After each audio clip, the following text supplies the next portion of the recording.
The hospital atrium was bright, bathed in unforgiving midday sun. Alex Miller, the single father and biomedical tech, stood before the operations room. He had just performed a life-saving, off-protocol intervention. The hospital director, Dr. Lena Hayes, pointed coldly at the legal file. The on-the-spot dismissal was read aloud before the staff. Alex's ID badge was quietly clipped and collected. He turned, walking down the long, silent corridor. Everyone thought the story had ended there. Then a deep, rhythmic shudder began from above. Two black silhouettes appeared high in the sky. The rooftop security alarm blared, loud and urgent. The moment of total, terrifying silence began. Alex Miller was a man defined by the quiet competence of his hands. Officially, he was a senior biomedical technician and equipment coordinator, a necessary cog in the vast, complex machine of the Metropolitan Trauma Center. For years, he had operated deep in the operational trenches. A soft-spoken single father whose presence was rarely noted, but whose work was essential to keeping critical systems breathing. The elite surgeons and consultants saw him as the guy who swapped out filters and calibrated monitors, a skilled laborer, not a clinical mind. His life was a meticulously planned balance. Every morning began not with system diagnostics, but with preparing a dinosaur-themed lunchbox for his daughter Lily, followed by a check of the city traffic to ensure his shift started exactly on time. This rigid personal schedule was a protective barrier against the chaos of his professional world. He relied on stability. He knew that any deviation, at home or in the hospital, could lead to cascading failure. This deep understanding of systemic integrity informed his work far more than any hospital manual. Alex's greatest fear was institutional failure, the kind that led to instability. His daughter Lily, who was 8, relied entirely on his steady income and the hospital's benefits. He carried a small, worn drawing from her in his pocket, a stick-figure family under a smiling sun, labeled Stable System. This drawing was his anchor and his reminder of why he needed to be ruthlessly pragmatic in his decision-making. Alex, however, carried a history few knew. Before the clean, glass and steel hallways of civilian medicine, he had served in a specialized field hospital unit, a mobile trauma facility, dealing with complex multi-system trauma in zones where protocol was often a luxury they couldn't afford. There, he wasn't just fixing machines, he was engineering life support under fire. This crucible had forged his working philosophy. A life, a golden hour, did not wait for signatures or procedural review.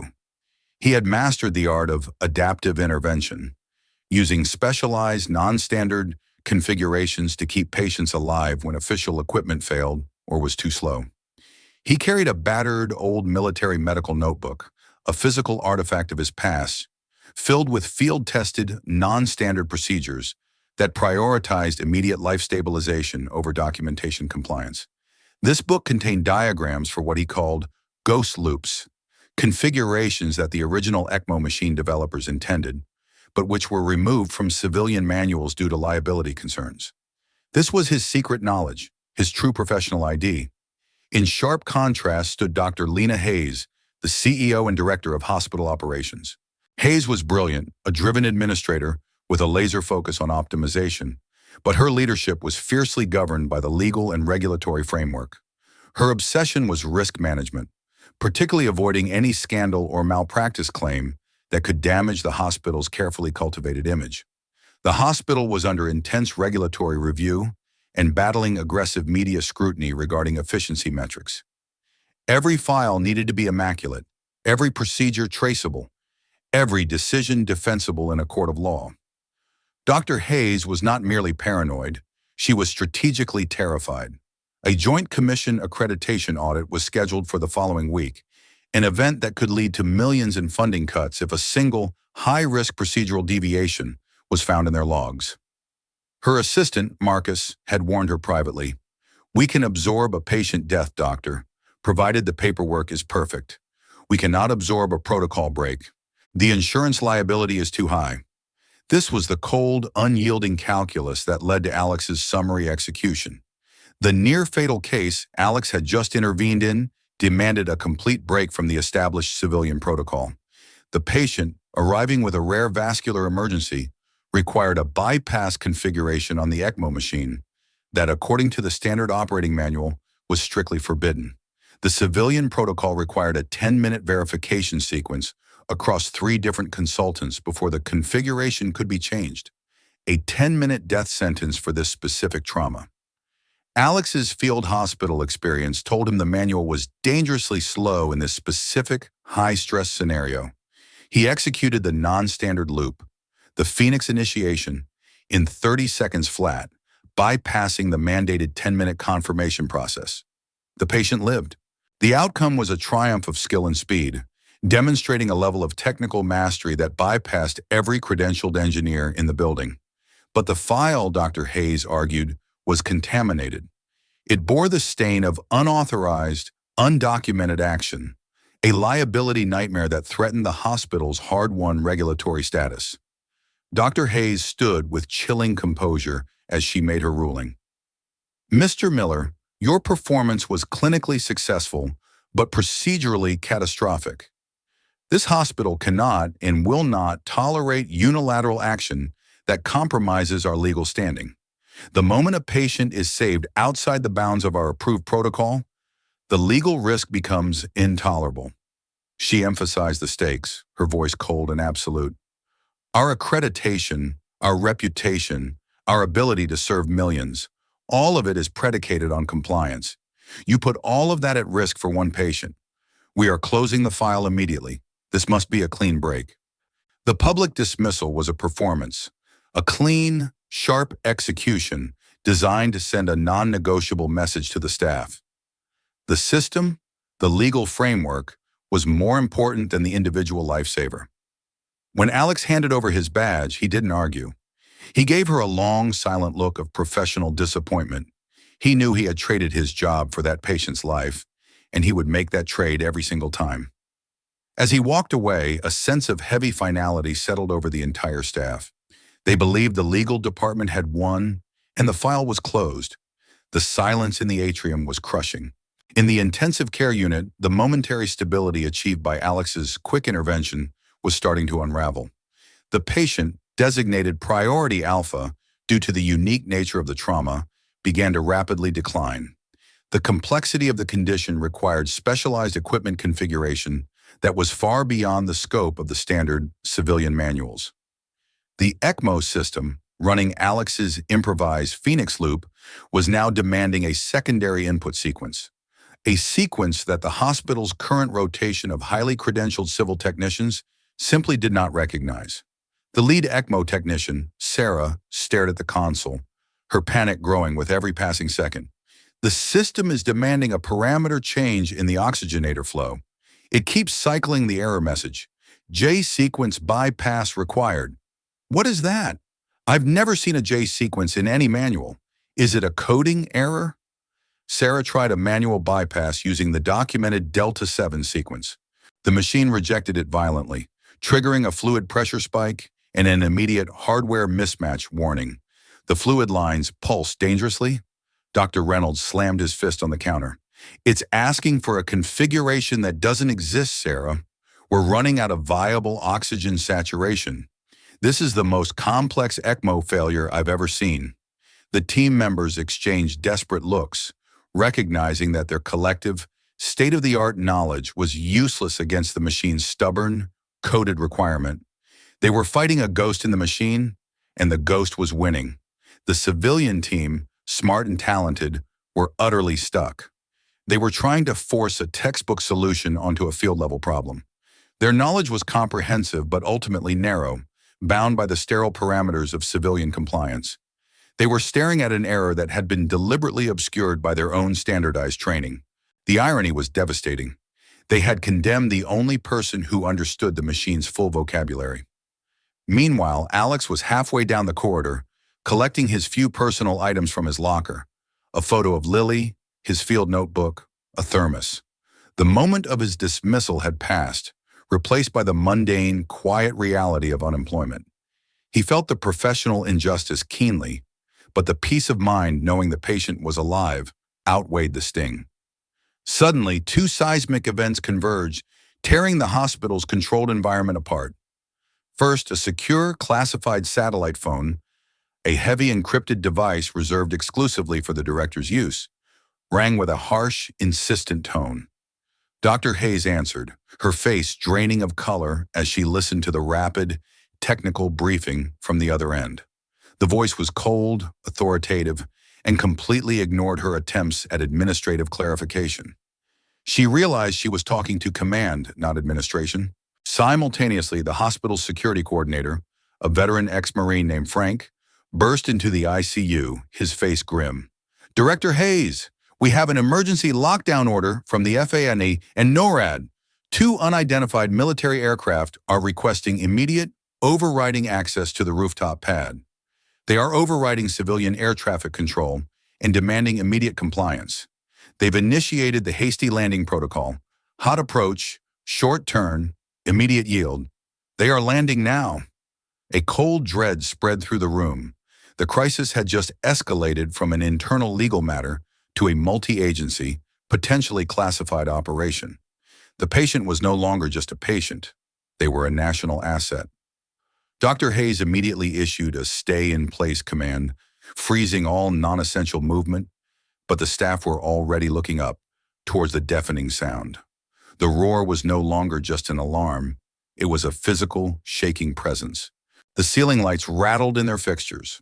When the helicopters neared the roof, the ICU's negative pressure system momentarily failed, causing the door to momentarily shudder inward. Dust motes danced in the fluorescent light, shaken loose from the ceiling tiles. The raw, unfiltered noise from the engines felt like a physical blow to the chest, driving home the fact that this was an outside force tearing into their highly controlled environment. The hospital's structure groaned under the rotor wash. On the main security monitor, the camera dedicated to the rooftop pad spun violently, responding to the automated landing coordinates. Two dark, powerful shapes grew rapidly, their rotor wash shaking the thick safety glass of the atrium roof with palpable force. These were massive, twin-engine Sikorsky utility models, heavily armored and painted a stark, matte gray, the unmistakable mark of Naval Special Warfare medevac. The distinct, terrifying whump, whump, whump of the rotors hammered through the structural concrete. The air pressure in the hallway dipped and surged with the rhythm of the blades. The whole hospital seemed to be holding its breath. The civilian medical team, already paralyzed by the equipment failure, now faced an external military presence demanding access, a terrifying, non-negotiable intrusion into their sterile, rules-bound world. Dr. Hayes ended the phone call, her hand trembling as she placed the receiver down. She looked at Dr. Reynolds and whispered, the words barely audible over the increasing engine noise. "They've identified the patient. They tracked the ECMO signature. They know about the Phoenix bypass, and they are not happy with our response time." The severity of the obscured threat, in the magnitude of her colossal error, was about to be laid bare. The hospital's carefully constructed reality was cracking under the weight of an external, absolute authority. The world outside the hospital was now one of controlled chaos. The rotor blades of the two massive Sikorsky naval helicopters beat the air into submission, vibrating the entire structure. The air smelled of jet fuel and raw military efficiency. A naval commander, Major Elias Carr, clad in dark flight gear, ballistic vest, and flanked by two heavily armed security personnel, burst through the rooftop access door. His presence was not a request, it was an enforcement.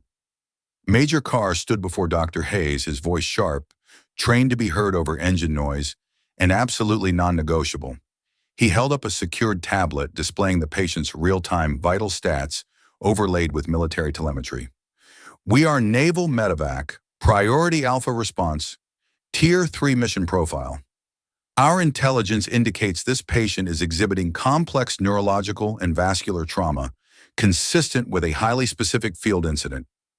We tracked the machine signature, the moment of stabilization at 10:45 a.m. He cut to the chase, his professional severity cutting through her managerial facade. "We require immediate verified status on the specific ECMO synchronization bypass implemented at that time. Your log shows an unauthorized manual configuration using the Phoenix sequence." That sequence is classified, known only to a handful of field-certified personnel with active combat trauma clearance, people who served in the 43rd Medical Support Brigade. We need to speak to the individual who executed that procedure. Immediately. What is the name of the technician who initiated the Phoenix bypass? Dr. Hayes's face went white. The two words she had used to dismiss Alex, violating protocol, now locked her in a devastating legal and operational trap. She stammered, the administrative confidence completely gone. The technician, Alex Miller, he was dismissed minutes ago for violating protocol.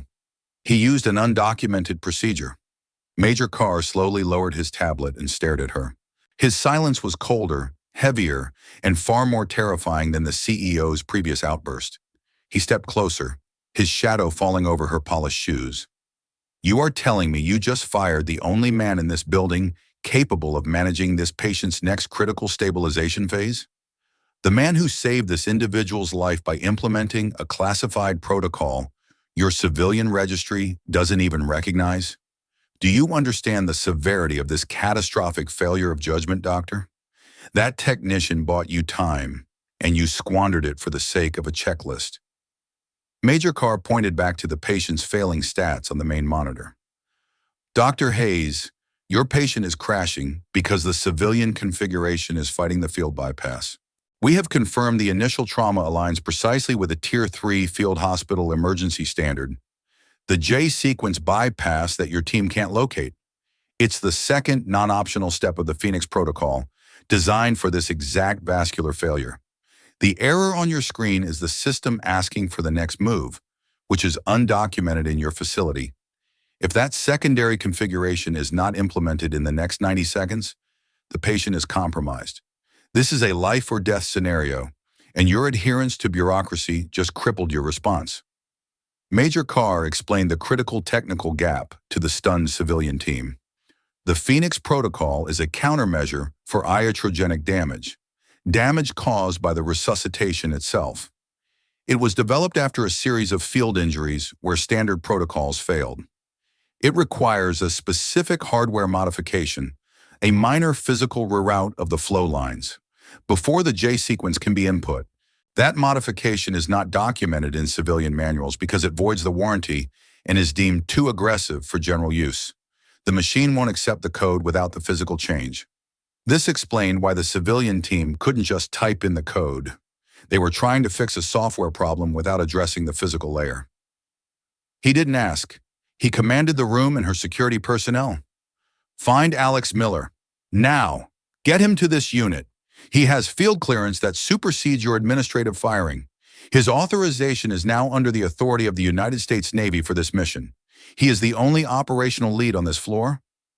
The entire room, the 20 high-level staff, watched in stunned silence as a security officer was dispatched to retrieve the man they had just seen publicly humiliated and fired.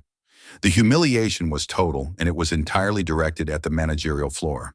Minutes later, Alex walked back in, his uniform now carrying the authority of a field marshal. He ignored the stares of the staff and the deep, abiding humiliation in Dr. Hayes's eyes. He approached the console. Major Carr moved back just slightly, giving Alex full command of the console, a quiet, immediate surrender of authority based purely on Alex's badge of knowledge, not his now revoked hospital ID. Alex didn't waste a second. He immediately pulled out his battered military notebook, cross-referencing the faint, hand-drawn markings against the live console data, confirming the exact input sequence required. The civilian techs recoiled. It was a physical notebook against their multi-million-dollar diagnostic system, and the book was winning. Before Alex initiated the final sequence, Major Carr leaned in, his voice barely audible over the remaining engine hum. 43rd Brigade, I recognize the hand. We lost good men to that exact failure before Phoenix was developed. Don't waste the second chance. Alex simply replied, clear, and executed the fix, a silent pact of shared history sealing their mission. He then acted. 1. He reached inside the machine's housing, his movements precise and economical. He made 2 physical, almost imperceptible micro-adjustments to the ECMO unit's manifold. This was a purely mechanical fix, a physical alignment of the ports, a fix that bypassed the software entirely, aligning the physical hardware to the combat-tested standard. 2. He moved to the keyboard, his fingers flying across the keys with the muscle memory of a true engineer. He entered a quick, sharp sequence of non-standard console commands, injecting the J sequence directly into the kernel. The commands were not in the menu. They were raw code inputs, a technical shout that overrode the system's confused internal logic. The patient's vital signs immediately locked into a stable rhythm. The screaming red warnings vanished, replaced by a smooth, deep green. The respiratory rate normalized, the arterial pressure stabilized. The crisis was averted, the complex casualty now fully under control. The hospital staff, the CEO, and the Naval team stood suspended in a profound, heavy silence. The man they had thrown out had just been the single essential component required for the highest level rescue operation the hospital had ever seen. The power had been completely, irrevocably reversed. They had witnessed the failure of bureaucracy and the absolute triumph of competence. With the patient stabilized and the Naval team securing the evacuation, Major Carr oversaw the preparation of an immediate safety incident report. This was not a procedural log for the hospital. It was a formal military and regulatory document that would go directly to Washington. Major Carr addressed Dr. Hayes and the medical staff, his voice still low and firm. Mr. Miller's initial non-protocol intervention was the only reason this patient survived the first hour. Your hospital's legalistic system, the rules, the paperwork, the legal fear, nearly killed them in the second. The rigid adherence to documented civilian protocol when faced with an undocumented high-complexity trauma was a failure of your institutional intelligence. He didn't mince words detailing the exact findings in the report. Your ECMO manual mandated a 10-minute verification sequence. In the Phoenix protocol, that 10 minutes is functionally equivalent to pulling the plug. The civilian system is designed to prevent malpractice lawsuits. The military system is designed to prevent death. The two are, regrettably, not always compatible. The report detailed how the hospital's risk-averse culture actively rejected the necessary life-saving action because it couldn't be quantified or signed off on by a multidisciplinary team. The major's condemnation was public and undeniable, a devastating exposure of the hospital's priority structure. Dr. Hayes, deeply chastened and professionally exposed, finally lowered her guard. She looked at Alex, then at her staff. Her authority was temporarily suspended, replaced by a raw, painful sense of professional failure. I prioritize protecting the hospital's accreditation over the patient's prognosis. I dismissed Mr. Miller's expertise because it couldn't be found in a compliance manual. I apologize for my judgment, which was compromised entirely by the fear of paperwork and legal liability. The 20 medical staff members who had snickered just an hour before now looked at Alex with a mixture of professional awe and profound respect. They had always respected his quiet competence, but now they saw the staggering moral weight of his choices. They realized their own focus on documentation had made them complicit in the near-fatal outcome. The cultural shift was instantaneous and irreversible. Sarah, the young ECMO tech, was weeping silently, less from fear and more from the realization of her own professional limitation. She approached Alex later, quietly saying, "I should have pushed back on the manual. I saw the flash of the field configuration log, but I was too scared of the paperwork." Alex simply placed a hand on her shoulder. "Fear is the enemy of the patient, Sarah, not the machine. We learn to overcome the fear of failure, not the fear of the form." Alex, standing quietly next to the equipment, showed no sign of professional victory. When Dr. Hayes looked at him, searching for a sign of revenge or a demand for retribution, he simply shook his head. "Ma'am, I don't require an apology. I require a change in philosophy," Alex stated calmly, his voice the quietest, most powerful in the room. "A life doesn't get better because a lawyer signed a paper. It gets better because the person on the front line, the tech, the nurse, the surgeon, has the authority to execute the life-saving action they know is correct, without fear of immediate retaliation. We train for the impossible. When the impossible arrives, you must trust the hands that train for it. Respect the expertise on the ground. That's all." He pointed to the ECMO unit. The machine spoke the truth. It told your team exactly what it needed, the J sequence. But your system was programmed to call that truth noise because it was inconvenient, undocumented, and legally risky. We must stop silencing the truth for the sake of a clean file. We must listen to the outliers. Before stepping back onto the transport lift, Major Carr addressed Dr. Hayes one final time. Doctor, this entire incident, the near death, the emergency override, the public embarrassment, will be filed under catastrophic institutional inflexibility. We have ensured your patient is safe. You now need to ensure your institution is safe from itself. We expect a formal report detailing the structural changes required to prevent future loss of life due to administrative cowardice. He left the word cowardice hanging heavy in the air, a final, unignorable regulatory warning. The hospital's culture of avoiding paper risk had been publicly shattered by the cold reality of a military mandate. The system was now forced to confront the dangerous fragility of its own rigid framework, realizing that the greatest risk was not deviation, but blind adherence to an outdated rule set. The crisis was fully managed. The patient was secured inside the Naval medevac helicopter, stabilized for transport to a specialized military facility. Major Carr formally thanked Alex and his team for their critical intervention, ensuring the hospital had the necessary paperwork to cover the now-sanctioned Phoenix Protocol. Inside Dr. Hayes' executive office, the immediate legal and administrative fallout began. The firing decision against Alex was formally rescinded. Dr. Hayes, now operating from a position of urgent necessity, offered him a full restoration of his position with a significant promotion and a new title, Chief Biomedical Systems Integrity Officer, granting him oversight over all emergency equipment protocols. Alex, looking out at the city from the vast window, once again refused the lure of the executive suite. The problem wasn't the salary, and it wasn't the title, Alex reiterated. The problem was the systemic pressure to compromise life for a checklist. If I take the C-suite role, I trade the hands-on truth for meetings and politics. I stay in operations. That is where the truth lives. He then made his single, non-negotiable demand, the legacy of his ordeal. I request the authority to intervene, Alex stated, defining his new function.